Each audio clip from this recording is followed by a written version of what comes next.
Good afternoon, everyone, and welcome to Stock Market Today. It's Coram and Ed Carson here with a breakdown of the action in today's session and also a look at the week. So we did finally get that bounce in the market, but it was a rough week overall. So important to put everything into perspective. Yeah, we were still down for the week despite some big gains on the major indexes on Friday. But we do want to look at a few stocks that, could be interesting: Chevron, CF Industries, and Albemarle. All right, we will do that. First, let's take a look at the major indexes. So the NASDAQ on Friday up 3.8%, followed by the Russell 2000 up 3.1%.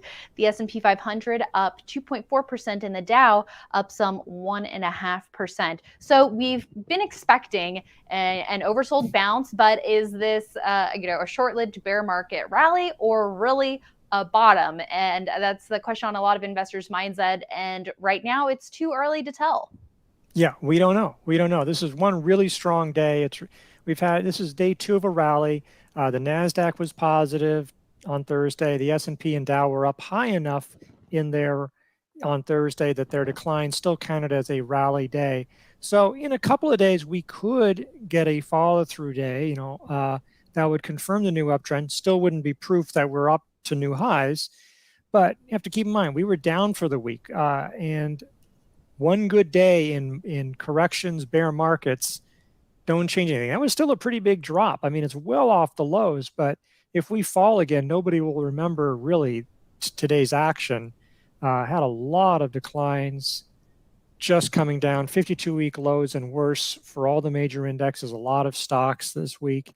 So got a bounce, and that's great. It'd be nice to see, but we need to see a lot more. And also going back to the daily chart here of the NASDAQ.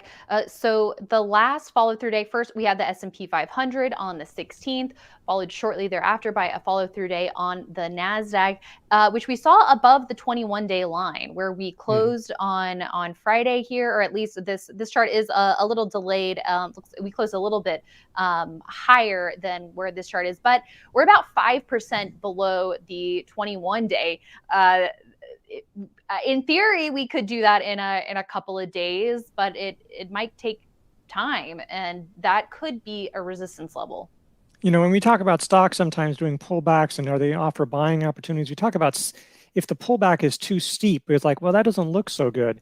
If we try to come right back up, yeah, I mean, just from the April highs on the NASDAQ, if you did a downtrend line, that's a very steep trend line, and yet, and sort of vaguely around the 21-day line, that's a long way to go. I mean, it would still be pretty steep to go.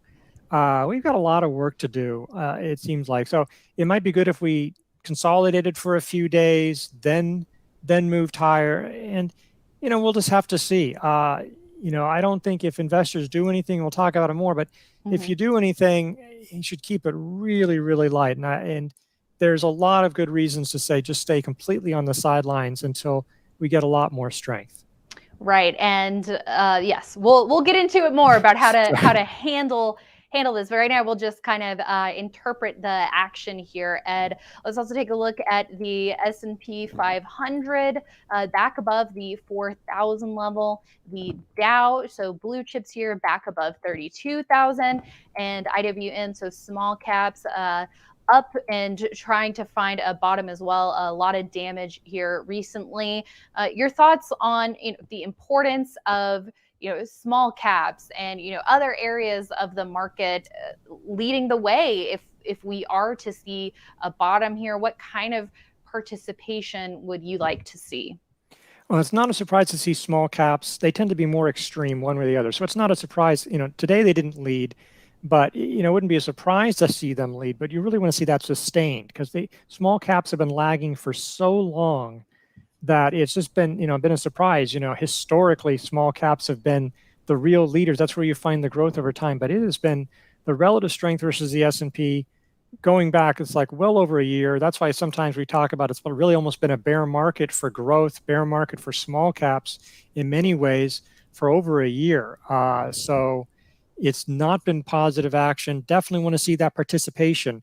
We were late last year, the markets was going up, but because of Apple, because of Tesla, because of Nvidia, masking the weakness underneath. Now those stocks don't look good now, So it'd be really nice to see breadth in this rally. If we have a new rally, certainly that would be a change of pace. We haven't seen that for quite a long time. Yes. Okay. And as always, we have to check in on the 10-year Treasury yield. So just when it looked like we were coming off a little bit, have a little bit of a break, back up again today and headed back towards that 3%. Yeah, I mean, the decline in recent days was just a reflection of so much weakness in the market, and part of all of that was reflecting maybe growth concern on top of inflation. But yeah, if the market rebounds powerfully, absent some really big change in inflation in the Fed, which we didn't get. I mean, there was a little bit of inflation came down a little bit less than expected. But if the market stocks rebound, it seems very, very likely that the 10-year Treasury yield would be moving back toward highs. And that's an issue because if we do race past 3%, how far can we rally? I mean, obviously, the rise in bond yields have crushed the market. So that's something investors have to keep in mind. That 4 days we had is not what you can necessarily expect from bond yields going forward. Mm-hmm. And let's also add some perspective by taking a look at a couple of other ETFs. Here's a look at the XME Metals and Mining ETF, which has seen quite a sell-off in recent weeks. Did get a little bit of a bounce on Friday, up 3%, finding support right around the 200-day line. We can take a look at the weekly, still down over 7% for the week, but trying to bounce. So a lot of commodities have really come under pressure. We're going to look at, the energy, XLE, which Chevron is almost like a proxy for XLE, but so fertilizers did okay. Energy's held up, but the metals and mining definitely weak, a reflection of those growth concerns. Mm-hmm. So you wanted to take a look at XLE here as well, Ed. Looks like yet another week of support right around that 10-week line, off by about 2.6% for the week, but closing at the highs of the week. Yeah, this is clearly the strongest area. Still volatile, still sometimes difficult to play. Nice rebounds, and Chevron. When we look at that, it'll look very similar to that. But yeah, so definitely an area of strength. Okay, and let's contrast that with ARKK, which, hey, up 12% on Friday, reversing higher on Thursday. For the week, down about 4.5%, but look where we came midweek. I mean, almost down to the COVID lows. Wow. Yeah, and these kind of stocks in ARK and beyond ARK, those kind of beaten down, superly highly valued growth names, they rebounded pretty nicely on Thursday as well. But so yeah, it had a really big comeback today, and this is why people get so excited. It's up so much, and some of these names were up 30% today. I mean, it was a lot of things, but they're just down so much for so long. If we could easily just sell off again and hit these lows again in just a few days. So that's one issue, is that a lot of today's rally was in names that are so far down and nowhere close to any kind of buying opportunity. Mm-hmm. And well off the lows for the week, but I mean, to now see, it's almost like it's like a car crash that we've been talking about in slow motion, Ed, for months now, and to see it almost at the COVID lows. Does it feel like traders in this fund, it seems like they're just taking these losses in stride, it seems like, or there's still not a mindset here of that this is bad action, that that this is something that's you're buying innovation on sale. Yeah, I think that's one of the issues, is that since there's still been inflows in there, that's just a sort of sign. And we never really seen the fear, well, maybe a couple fear gauges, but a lot of the fear gauges didn't really show that massive capitulation, that kind of thing. That's it. I'm giving up entirely. Yeah, taking this in stride. Sure, people are worried. People are like, oh, this isn't good, but not that panic selling. Despite these massive losses, there wasn't that sense of capitulation. Doesn't mean we have to have it. Look, if the market wants to rally, we're not going to complain here if it wants to go up on a 6-month tear. But that's one issue, is that have we really seen that flushing out? Maybe we have, but there are reasons to think maybe we haven't either. All right. Well, moving on, since we talked about the strength and energy, let's take a little bit of a closer look with Chevron. Here is ticker CVX. So it has an RS line blue dot on the weekly chart, underscoring its strength versus the S&P 500 right around the 10-week line. And flipping on over to the daily, so getting back above the 50-day line, potentially a trend line buy in the works here, Ed?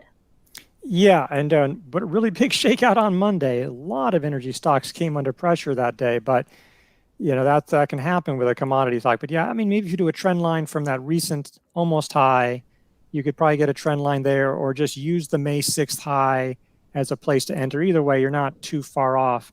As you can see, there, something good point that you've made. Just in general, breakouts haven't worked, and you think with commodity stocks and all the turmoil, trying to buy early is probably a good idea. So getting in a little early, closer to the 50-day line, probably makes a lot of sense. Then if it reverses on you, you may be a little bit more of a chance to get out without getting hurt too badly. Exactly. I mean, we've just seen time and again, even in these stronger areas, if you try to wait for a breakout to highs, or a clearing of more of a traditional buy point, it can be hard to stick with a lot of these. So like you said, if you get in closer to a moving average, like whether it's the 50-day or even the 21-day, depending on the circumstance, not only helps you manage your risk, but can also help you stay in and not get shaken out, like so many breakouts we've seen that happen with. Yeah, and next on our list, let's take a look at CF. This is in the fertilizer area. Talk about volatility.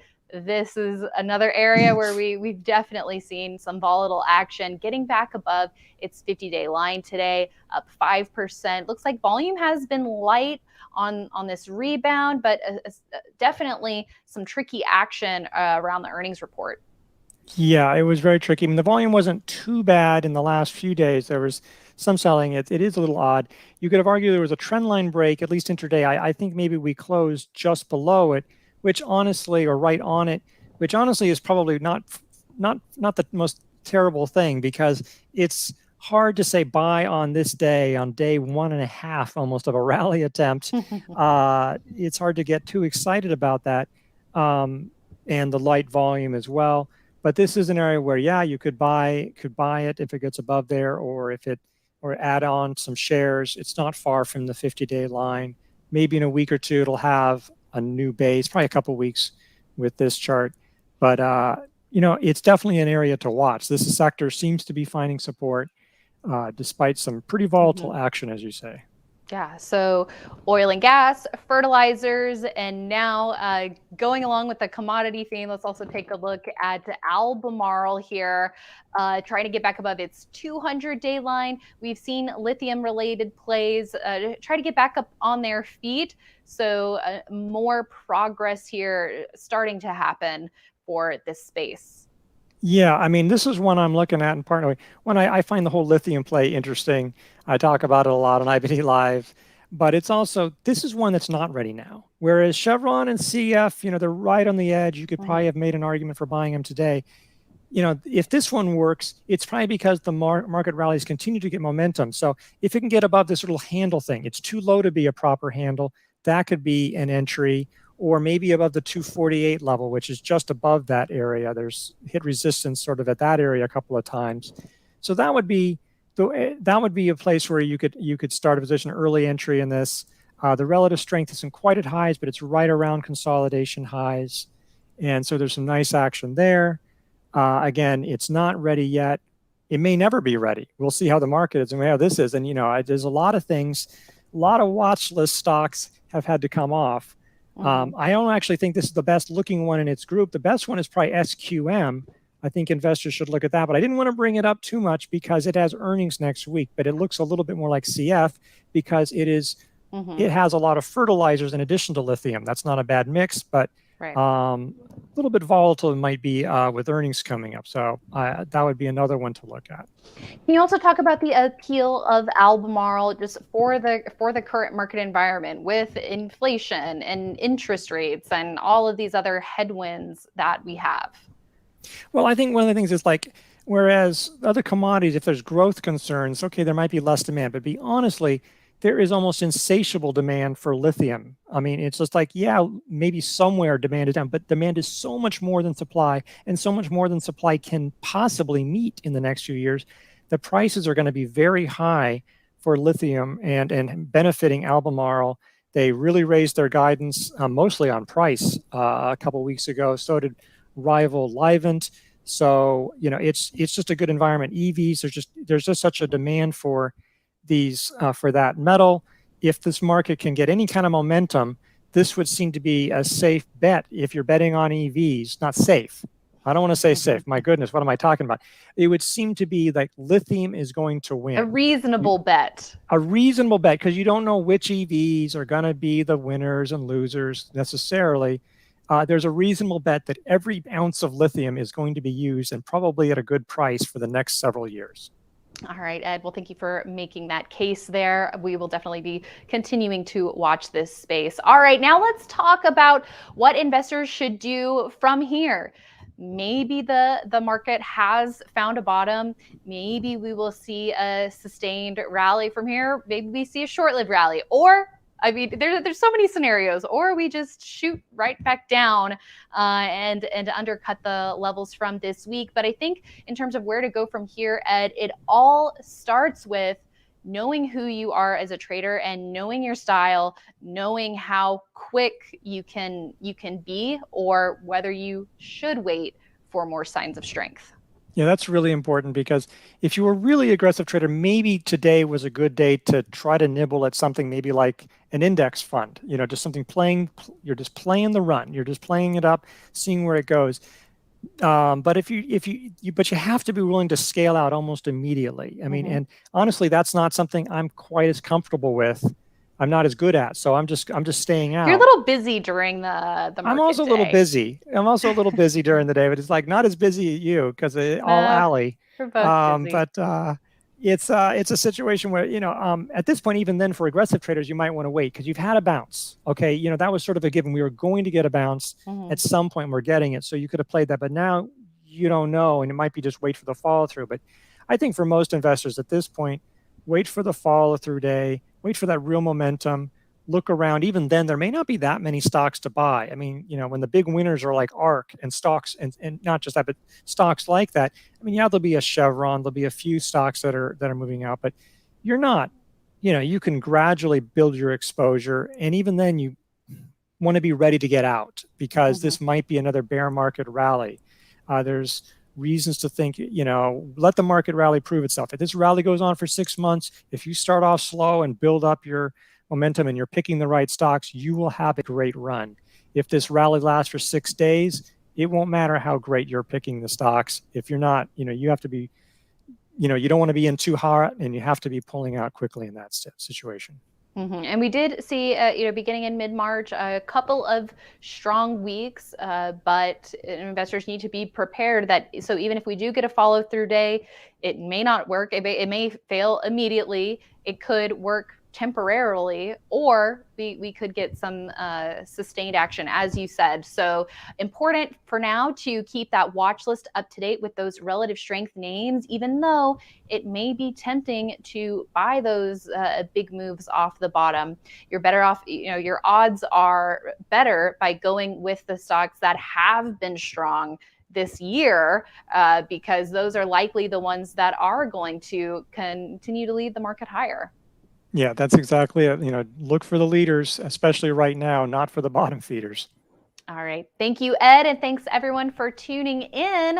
We will be back with more on Monday on IBD Live. But before then, go on over to YouTube, my YouTube channel. Arusha and I are going to be having some stock tales. It'll be great to get some stories from him. He is going to talk about how the 2000 bear market really helped it sink in for him how important risk management was, and to help him truly study CanSlim. So for those of you out there who are, kind of feeling like this year has been tough, or if you just want to hear stories from Arusha and kind of, brush up on some great risk management tips, and also talk about how, because he's a really big fan of those story stocks, but he not only looks at the stories, he also is using technical analysis. So looking forward to a fun conversation with him over on my YouTube channel. We'll also post it to investors.com/videos. Thank you, Ed.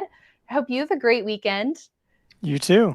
All right. And we'll see everyone back here on Monday.